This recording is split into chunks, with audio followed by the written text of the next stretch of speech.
미국의 제16대 대통령이자 오늘날 미국인에게 가장 존경받는 대통령 에이브러함 링컨은 다음과 같은 말을 남겼습니다.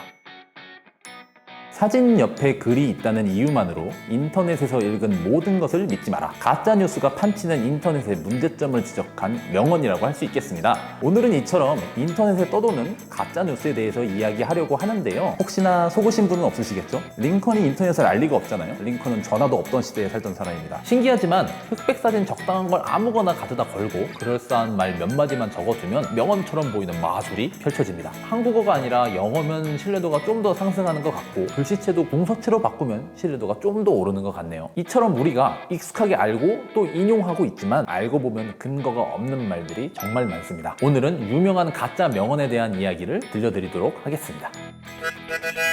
악법도 법이다.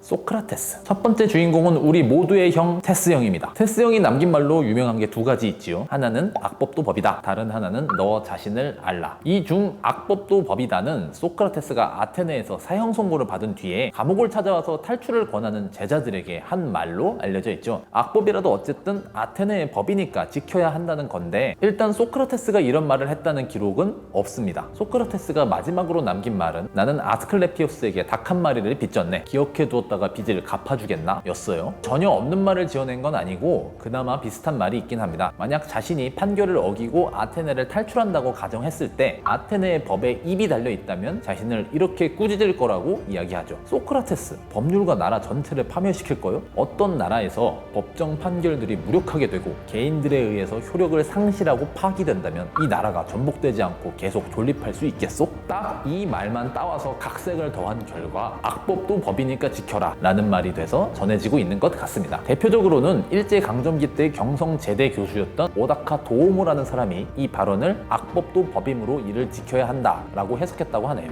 하지만 소크라테스는 이런 식으로 법의 절대성을 강조했던 사람이 아닙니다. 다른 누구도 아닌 그동안 숱하게 정의와 원칙을 강조해온 소크라테스가 이제 와서 판결이 마음에 안 든다는 이유로 그걸 멋대로 어기는 것은 정의로운가? 이런 질문에 대한 대답이라고 할 수 있습니다. 다른 누구도 아닌 소크라테스가 원칙을 어긴다면 폴리스의 다른 구성원들도 모두 법을 어길 것이고 그것은 곧 폴리스의 근거를 파괴하는 일이 될 거라는 뜻이죠. 해석의 여지는 있습니다. 하지만 악법도 법이니까 지켜라. 이건 너무 앞뒤 맥락을 잘라먹는 단순 요약입니다. 한동안은 교과서에도 준법 정신을 보여주는 사례로 인용되었다가 지적을 당해서 삭제되기도 했죠.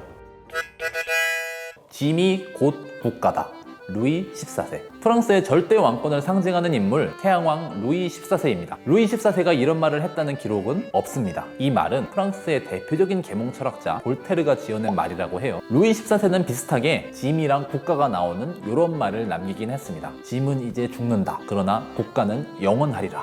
루이 14세가 죽기 전에 남긴 말입니다. 근데 뉘앙스가 완전히 다르죠. 짐이 곧 국가라면 내가 죽으면 나라도 망해야 되잖아요. 그런데 실제로 남긴 말은 왕인 나는 세상을 떠나지만 프랑스는 영원히 남아서 영광을 이어가리라는 거였죠. 오늘날 우리는 루이 14세를 사치나 부리고 권력이나 자랑하는 왕으로 알고 있습니다. 호화로운 베르사유 궁전을 짓고 귀족들과 매일같이 초호화 파티를 벌이고 말이죠. 그런데 루이 14세가 남긴 게 하나 있습니다. 바로 프랑스라는 나라였습니다. 사실 중세 유럽의 여러 나라들이 다 마찬가지입니다만 프랑스도 귀족들의 권력이 왕 못지않게 강력한 나라였어요. 지방마다 관습도 종교도 다 다르고 콧대 높은 귀족들이 저마다 영지를 쥐고 버티는 탓에 왕이라고 해도 귀족들 눈치를 볼 수밖에 없었죠. 실제로 루이 14세가 10살이었을 때 귀족들이 대대적으로 반란을 일으키기도 했습니다. 이른바 프롱드의 난이었죠. 어린 루이 14세는 5년 동안이나 파리를 떠나서 도망다니다가 15살이 되어서야 간신히 파리로 돌아왔습니다. 이 쓰라린 기억 탓인지 루이 14세는 나라의 틀을 완전히 바꾸기로 마음먹습니다. 귀족들 대신 자신의 말을 잘 듣는 관료들을 뽑아서 모든 나랏일을 자기 중심으로 처리했고요. 전쟁을 핑계로 왕의 군대를 5배 넘게 늘려서 귀족들의 군사력을 압도해버렸죠. 이게 바로 교과서에서 이야기하는 절대 왕정인 거죠. 이렇게 절대 왕정이 갖춰지자 귀족들은 점점 왕의 곁에 머물며 파티에서 시중이나 들고 아부나 떨어야 권력을 바라볼 수 있는 신세가 되었습니다. 프랑스라는 나라도 그제야 하나로 합쳐졌던 거죠. 즉 루이 14세의 업적은 왕을 구심점으로 삼아서 프랑스 프랑스라는 국가의 큰 틀을 만들었다는 데에 있습니다. 나는 죽지만 프랑스는 영원할 것이다. 이 말은 루이 14세가 자신이 후대에 남긴 것이 무엇인지 어느 정도 알고 있었다는 말이 아닐까 싶어요. 물론 이 성과는 프랑스 민중들의 큰 희생을 발판으로 삼았습니다. 그래서 그 결과가 70여 년 뒤 프랑스 대혁명으로 이어졌던 거죠.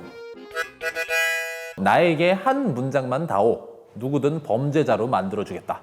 파울 요제프 괴벨스. 이것도 상당히 유명한 말이죠. 나치 독일의 선전부장 괴벨스가 남긴 것으로 알려진 말입니다. 그런데 괴벨스는 이런 말을 한 적이 없습니다. 지금부터 소개해드릴 다른 말들도 괴벨스가 한 것으로 알려져 있는데요. 괴벨스가 한 말이 아닙니다. 대중은 거짓말을 처음에는 부정하고 그 다음에는 의심하지만 되풀이하면 결국에는 믿게 된다. 99가지의 거짓과 한 가지 진실의 적절한 배합이 100%의 거짓보다 더 큰 효과를 낸다. 선동은 문장 한 줄로도 가능하지만 그것을 반박하려면 수십 장의 문서와 증거가 필요하다. 그리고 그것을 반박하려고 할 때면 사람들은 이미 선동당해 있다. 이 말들은 괴벨스가 의도적으로 거짓말을 했을 때에나 어울리는 말들입니다. 그렇잖아요? 거짓말로 없는 범죄자를 만들고 같은 거짓말을 계속해서 결국에는 믿게 만든다는 거니까요. 그리고 자기 입으로 저런 말을 하고 다녔다는 건 나는 거짓말쟁이다 라고 떠들고 다녔다는 의미잖아요. 그런 사람이 대중을 선동할 수 있을까요? 제 생각엔 그건 불가능할 것 같습니다. 거짓말은 언젠가 무너지고 그 위에서 진실이 승리할 것이다. 우리가 순수하게 흠집 하나 없이 모든 것 위에 서게 될 순간이 올 것이다. 괴벨스가 죽기 전 의붓 아들에게 남긴 말입니다. 괴벨스는 의도적으로 거짓말을 했던 사람은 아닌 것 같습니다. 정말로 괴벨스가 남긴 말은 이렇습니다. 분노와 증오는 대중을 열광시키는 가장 강력한 힘이다. 선전의 가장 큰 적은 지식인주의이다. 그러니까 괴벨스의 주요 전략은 고상한 척은 집어치우고 대중이 분노를 일으키는 지점을 찾아내는 겁니다. 그리고 그걸 끊임없이 강조하고 반복하는 거죠. 괴벨스는 나치당 지지율이 한 자릿수로 오가던 시절에 선거 캠페인에서 큰 활약을 했는데요. 유대인과 정치인들이 손을 잡고 나라를 팔아먹고 있다. 사회주의자들은 세상에서 몰아내야 할 쓰레기이다. 등등 여러 가지가 있습니다.